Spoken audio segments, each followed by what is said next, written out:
ડીસા તાલુકાના કુંપટ ગામેથી અપહૃત બે સગીર બાળાઓને ડીસા દક્ષિણ પોલીસે ગણતરીના કલાકોમાં જ દેવભૂમિ દ્વારકા જિલ્લાના ખંભાળિયા ખાતેથી શોધી કાઢી છે। બાળાઓનું અપહરણ થયું હતું કે ગુમ થઈ હતી તે અંગે પોલીસ તપાસ ચલાવી રહી છે।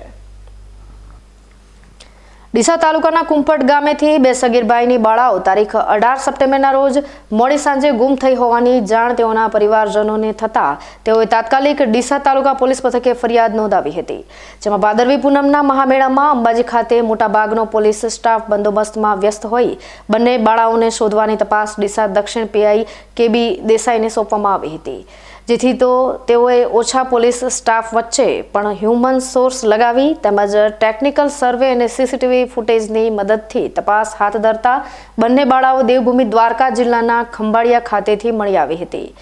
અંગે ડીસા દક્ષિણ પીઆઈ કેબી દેસાઈએ જણાવ્યું હતું કે આ બંને બાળાઓનું અપહરણ થયું કે ઘરેથી કેમ નીકળી ગઈ તે અંગે તપાસ ચાલી રહી છે। જોકે બંને બાળાઓ સગીર હોય તે કોઈ ખોટા હાથમાં જાય તે અગાઉ જ આટલી દૂરથી તેઓને તાત્કાલિક શોધી લેવામાં પોલીસને સફળતા મળી છે।